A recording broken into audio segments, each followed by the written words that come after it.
जैसा कि आप सबने देखा कि लॉकडाउन की जो समस्या चल रही है उसमें हमारे विद्यार्थियों को बहुत सी प्रॉब्लमें हो रही। सरताज कोचिंग कैंपस की तरफ से हम आपके लिए एक स्टडी मटेरियल लेके आए हैं जिसमें आपको हर सब्जेक्ट के अच्छे विशेषज्ञ टीचर द्वारा समझाया जाएगा चीज़ों को और कैसे तैयारी करना है और किस तरह से आप कंपटीशन बीट करके आगे बढ़ सकते हैं। आप बहुत ही अच्छी तरीके से अगर रेगुलरिटी आपने बना ली इस क्लास में सरताज कोचिंग कैंपस में तो गारंटी लेते हैं कि सिलेक्शन आपका पक्का है। आपने देखा कि पिछले अभी जो भी वीडियो बने हैं स्वाति मैम द्वारा मैथ को बहुत ही अच्छी तरीके से समझाया गया है, राकेश सर ने इंग्लिश के आर्टिकल को बहुत ही जादुई तरीके से एक्सप्लेन किया। अब बारी है फिजिक्स की। फिजिक्स में बच्चों को बहुत से डर होती है और जैसे कि अगर हम बात करते हैं पर्टिकुलर एक टॉपिक की बात करते हैं, जैसे लाइट, एक सिंपल सा टॉपिक हम अगर लेते हैं तो लाइट की अगर प्रकाश की बात करते हैं तो हमने देखा है कि प्रकाश को लेकर बहुत सी समस्याएं आती हैं और तरह तरह के टीचर तरह तरह तरीके से इसको क्या करते हैं, डिफाइन करते हैं या पर्टिकुलरली किसी बुक में देखा जाए तो हर राइटर द्वारा इसको अलग अलग तरीके से एक्सप्लेन किया जाता है। तो लाइट एक इंपॉर्टेंट टॉपिक है किसी भी कॉम्पिटिटिव एग्जाम के लिए, क्योंकि अगर कॉम्पिटिटिव एग्जाम का पेपर बन रहा है तो लाइट से क्वेश्चन न हो तो हम ये सोच भी नहीं सकते, क्योंकि एक लाइट बड़ा पैमाने पे भी क्वेश्चन बनते हैं और छोटे पैमाने पे भी इससे क्वेश्चन बनते हैं। तो सबसे पहले अगर हम लाइट की बात करें तो हमने सबसे पहले कंडीशन ये बनती कि लाइट होती क्या। डेफिनेशन की बात करते हैं कि लाइट की डेफिनेशन क्या है, तो बहुत से बुकों में इसको एनर्जी के बारे में बताया गया है, बहुत से बुकों में इसको एक्सप्लेन किया गया कि ये कण के रूप में होती हैं, बहुत से में तरंग के बताया गया है। तो अगर लाइट का कॉन्सेप्ट अगर हम लेके चलते हैं तो देखा जाए कि अगर प्रकाश की अगर हम बात करते हैं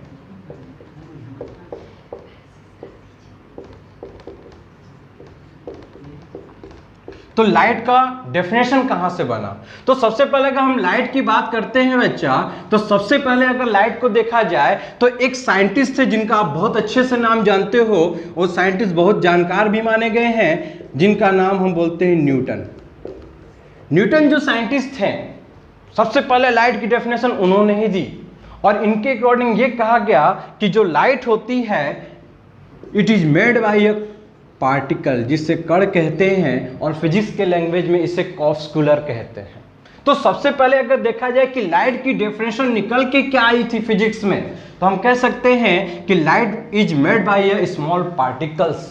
लाइट किससे मिलकर बने हुए हैं, स्मॉल पार्टिकल से, जिस थ्योरी को हम न्यूटन्स कॉर्पस्कुलर थ्योरी कहते हैं, न्यूटन का कणिका सिद्धांत कहते हैं। तो कई बार ये क्वेश्चन बना है कॉम्पिटिटिव एग्जाम में कि कणिका सिद्धांत का प्रतिपादन किसने किया था, तो आपको याद होना चाहिए कि कणिका सिद्धांत का प्रतिपादन जो था वो न्यूटन ने किया था। लेकिन अगर न्यूटन्स की इस थ्योरी को अगर हम लेके चलते हैं, जैसे मान लो कि सम सोर्स ऑफ लाइट है, मान लो कि हमने एक सोर्स लिया लाइट का, अगर न्यूटन के अकॉर्डिंग मान के ये चलते हैं कि जो लाइट हमारी निकल रही है बाहर, जो लाइट निकल रही है अगर वो पार्टिकल से मिलके बनी हुई है, कण से मिलके बनी हुई है, तो ये कण देगा कौन, ये कण हमको कौन देगा, सोर्स देगा। तो सोचने वाली ये बात है कि अगर सोर्स कण देने लगेगा तो क्या सोर्स का कोई इफेक्ट पड़ेगा, क्यों नहीं पड़ेगा। कि अगर सोर्स से, जैसे कि मान लो कि मैं एक सोर्स हूं, अगर मैं अपनी बॉडी से पार्टिकल को रिलीज करना शुरू कर दूंगा, कण को बाहर निकालने शुरू कर दूंगा, तो कहीं ना कहीं मेरे वेट में क्या आएगी, कमी तो आएगी। तो क्या आज हमने 100 वाट का अगर घर में एक बल्ब जलाया, 1 महीने के लिए अगर हम बल्ब को यूज करते हैं तो क्या वो इतना बड़ा बल्ब इतना सा हो जाता है, नहीं होता। इसका मतलब अगर प्रैक्टिकली देखा गया तो न्यूटन्स का जो सिद्धांत था कि लाइट जो है वो कण से मिलकर बनी है, न्यूटन्स की जो कॉर्पस्कुलर थ्योरी है वो क्या हो गई, प्रैक्टिकली रूप से क्या हो गई, गलत हो गई। तो फिर क्वेश्चन ये बना कि अब न्यूटन्स के अगर कणिका सिद्धांत को अगर हम गलत साबित करते हैं तो फिर कौन सा सिद्धांत आएगा। तो ठीक न्यूटन के बाद एक साइंटिस्ट और आया, बहुत अच्छे साइंटिस्ट हैं, इनका नाम भी आप सबने सुना है, हाइगेंस।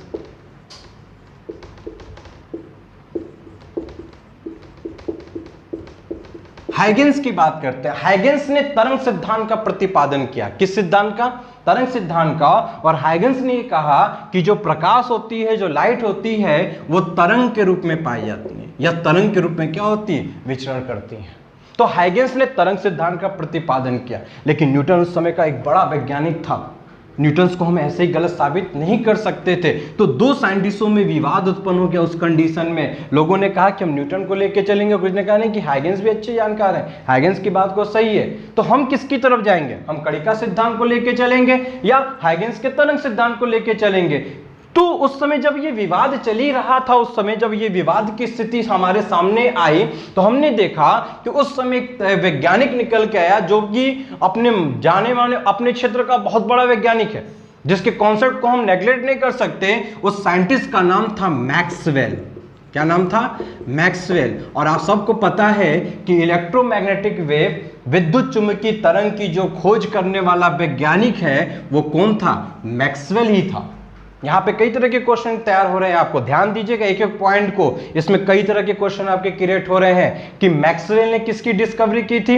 इलेक्ट्रोमैग्नेटिक वेव, विद्युत चुंबकीय तरंग की खोज करने वाले वैज्ञानिक का क्या नाम था? मैक्सवेल था। तो मैक्सवेल ने जब इलेक्ट्रोमैग्नेटिक वेव की खोज की थी तो मैक्सवेल और हाइगेंस की थ्योरी एक ही तरह की बात करती थी, क्योंकि जब मैक्सवेल ने स्पेक्ट्रम की रचना की या स्पेक्ट्रम जो उसने देखा, तो उसमें उसने देखा कि लाइट को भी विजिबल लाइट की उसने खोज की। तो विजिबल लाइट की अगर हम बात करते तो मैक्सवेल का ही नाम आता है। तो अगर स्पेक्ट्रम को देखा जाए, इलेक्ट्रोमैग्नेटिक वेव के स्पेक्ट्रम को देखा जाए, तो उसके अकॉर्डिंग ये कहता है कि वेव और प्रकाश क्या है? दोनों एक ही तरीके से है। तो मैक्सवेल की थ्योरी किसको सपोर्ट करती थी? हाइगेंस को। लेकिन उसी समय एक बहुत बड़ा वैज्ञानिक जो हमारे साइंस के क्षेत्र में सबसे बड़ा नाम माना जाता है, जिसे हम कह सकते हैं कि गॉड ऑफ साइंस भी कहते हैं या गॉड ऑफ फिजिक्स भी कह सकते हैं, जो भी आप कहना चाहे, अपने अपने तरीके से लोग उस साइंटिस्ट का नाम लेते हैं, जिसे हम आइंस्टीन कहते हैं। और आइंस्टीन ने उस समय जो था, उन्होंने न्यूटन को ही सपोर्ट किया था। आइंस्टीन की थ्योरी न्यूटन से रिलेटेड हो जाती थी। तो इस तरीके से दो वैज्ञानिक कणिका सिद्धांत की बात करते थे और दो वैज्ञानिक तरंग सिद्धांत की बात करते थे। अब दोनों ही अपने अपने क्षेत्र के सब बड़े बड़े वैज्ञानिक थे, तो इनके बीच बचाव के लिए फिर एक पांचवा वैज्ञानिक निकल के आया, जिसे हम बोलते हैं डी ब्रॉगली। और यहीं से क्वांटम फिजिक्स की नींव रखी गई और कहा गया ड्यूअल नेचर ऑफ लाइट, कि प्रकाश की दो तरह की प्रकृति होती है। Light is sometime behave as a particles and sometime behave as a wave. कभी कभी वो कण की तरह व्यवहार करता है तो कभी कभी तरंग की तरह व्यवहार करता है। तो इस तरीके से प्रकाश का जो लाइट की डेफिनेशन निकल के आई, तो वो तरह तरह की चीज़ों पे, तरह तरह की कंडीशन में, अगर डिफरेंट कंडीशन वहाँ पे बदलती चली गई। अब बाद में जब क्वांटम फिजिक्स की न्यू रखी गई, जब क्वांटम फिजिक्स को आगे लेके चला गया और मास एनर्जी इक्वेशन जब आइंस्टीन ने बनाया, तब जाके ये कहा गया कि प्रकाश एक प्रकार की क्या है? ऊर्जा है। क्या है? एनर्जी है। एनर्जी के फॉर्म में ट्रेवल करती है। तो यहाँ पे कई तरह के कॉम्पिटिटिव एग्जाम बनते हैं। पहला क्वेश्चन, कणिका सिद्धांत का प्रतिपादन किसने किया? तो किसने किया? न्यूटन ने किया। दूसरा, तरंग सिद्धांत का प्रतिपादन किसने किया? तो किसने किया? हाइगेंस ने किया। मैक्सवेल कौन था? इलेक्ट्रोमैग्नेटिक वेव की खोज किसने की? मैक्सवेल ने की। डी ब्रॉगली ने क्या बताया? ड्यूअल नेचर ऑफ रेडिएशन के बारे में बताया कि ड्यूअल नेचर रेडिएशन होता है, तो यहां से डी ब्रॉगली का नाम आया। तो अगर हम ओवरऑल देख के चले तो प्रकाश की डिफरेंट कंडीशन में डिफरेंट तरह की डेफिनेशन बन के आई। और लास्ट में हमने ये जो फाइनली जो हमारी आज की जो मॉडर्न फिजिक्स है, वो मॉडर्न फिजिक्स ये कहती है कि प्रकाश एक प्रकार की क्या है? ऊर्जा है। अब इसके आगे हम बात करते हैं, जब हमें प्रकाश समझ में आ गई, ये तो सिर्फ प्रकाश की डेफिनेशन थी कि प्रकाश होता क्या है। तो अब प्रकाश पे हम बात करेंगे। आगे हम बात करते हैं, तो हमने देखा सबसे पहले अगर हम प्रकाश की बात करते हैं तो देखा कि प्रकाश में कुछ तरह के गुण होते हैं जिन्हें हम प्रॉपर्टी कहते हैं। उन प्रॉपर्टी पे ही चैप्टर बन गया। अगर हम बात करें कि जो प्रकाश की प्रॉपर्टी थी, जो गुण थे, उन्हीं के आधार पे क्या बन गया? चैप्टर बन गया। तो हमने ये देखा कि प्रकाश में रिफ्लेक्शन के भी गुण पाए जाते हैं, प्रकाश में रिफ्रैक्शन भी होता है, प्रकाश में इंटरफेरेंस भी होता है, प्रकाश में डिस्पर्शन भी होता है। तो इस तरीके से करके पोलराइजेशन होता है। इस तरह से करके एक एक चैप्टर बनते चले गए। और इन प्रॉपर्टी को अगर आपने समझ लिया तो समझ लो कि आप चैप्टर को भी क्या कर लोगे? क्लियर कर लोगे। तो सबसे पहले हम आज की क्लास में प्रकाश के एक बहुत ही बेसिक जो प्रॉपर्टी है, जहाँ भी प्रकाश का नाम आता है तो इन दो प्रॉपर्टी की हम बात करते हैं। एक होता है आपका रिफ्लेक्शन और दूसरा होता है आपका क्या? रिफ्रैक्शन। तो रिफ्लेक्शन यानी कि परावर्तन और रिफ्रैक्शन यानी कि अपवर्तन। तो सबसे पहले हम आज की क्लास में बात करेंगे रिफ्लेक्शन की।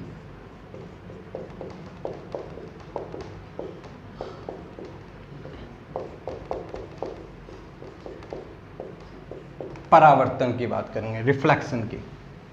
तो अगर हम रिफ्लेक्शन परावर्तन की बात करते हैं तो अब इसमें भी देखो जो कि कुछ कंडीशन आपको मैं दिखाता हूं। देखिए, पहले देखिए डायग्राम से देखिए।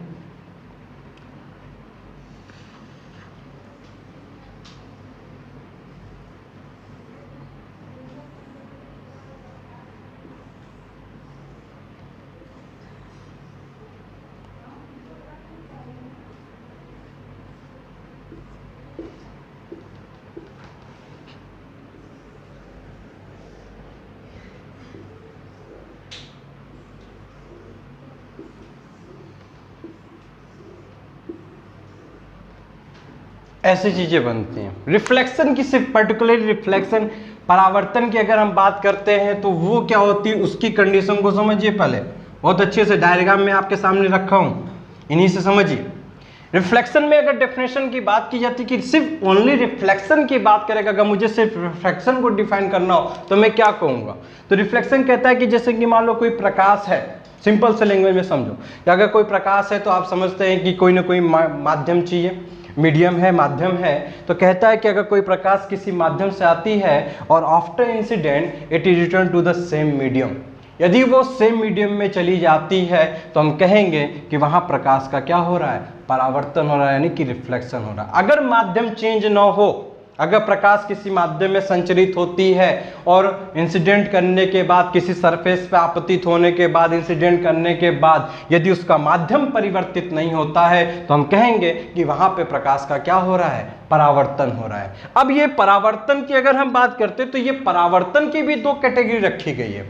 एक होता है आपका परावर्तन की अगर हम बात करते हैं तो एक तरह का परावर्तन होता है जिसे हम रेगुलर परावर्तन कहते हैं, यानी कि नियमित, और एक होता है आपका इरेगुलर, अनियमित। दो तरह के परावर्तन होते हैं, एक होता है नियमित और एक होता है अनियमित। अब कुछ लोगों के दिमाग में सर परावर्तन तो सुना था, रिफ्लेक्शन तो सुना था, ये रेगुलर इरेगुलर शब्द कहां से आ गया, तो रेगुलर इरेगुलर की अगर बात करते हैं, क्योंकि रेगुलर इरेगुलर परावर्तन इसलिए शब्द आया कि हमने जो देखा कि जब प्रकाश किसी पृष्ठ पर आपतित होती है, किसी सरफेस पर इंसिडेंस करती है तो वो सरफेस के नेचर बदलते हैं, डिफरेंट डिफरेंट टाइप के नेचर होते हैं सरफेस के। तो दो तरह के हम नेचर की बात करते हैं, एक प्लेन सरफेस की बात करते हैं और एक रफ सरफेस की बात करते हैं, एक समतल पृष्ठ की बात करते हैं और एक खुरदरे पृष्ठ की बात करते हैं। तो अगर हम देखें कि अगर कोई प्रकाश किरण यदि किसी पृष्ठ पर आपतित होती है, यदि समतल पृष्ठ पर आपतित होती है, जैसे फॉर एग्जांपल ये वाला डायग्राम ऊपर वाला, अगर किसी समतल पृष्ठ पर आपतित होती है तो ऐसे पृष्ठ से यदि परावर्तन की घटना घटती है तो ऐसे परावर्तन को हम क्या बोलते हैं, रेगुलर रिफ्लेक्शन बोलते हैं, यानी कि नियमित परावर्तन कहते हैं।